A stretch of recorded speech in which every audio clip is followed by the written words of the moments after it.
น้ำกันได้ทุกต้มข้าวเปียกอีกแล้วทุกคนข้าวเปียกคิดยังหมอก็กินข้าวเปียกนี่แหละของโปรดเนาะเมนูโปรด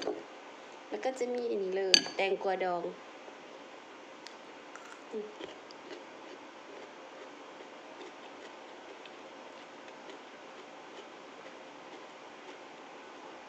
กระเทียมดองเนาะ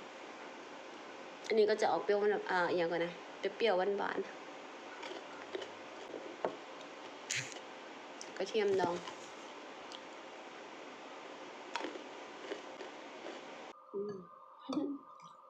กระเด็น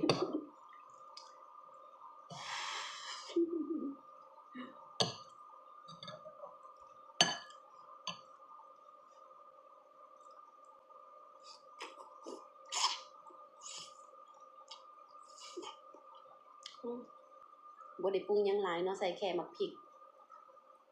เจียวจะคล้ายข้าวเปียกบ้านเขาเนาะ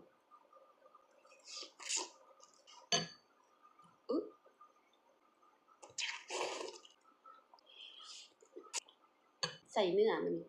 มีอยู่3 ตอน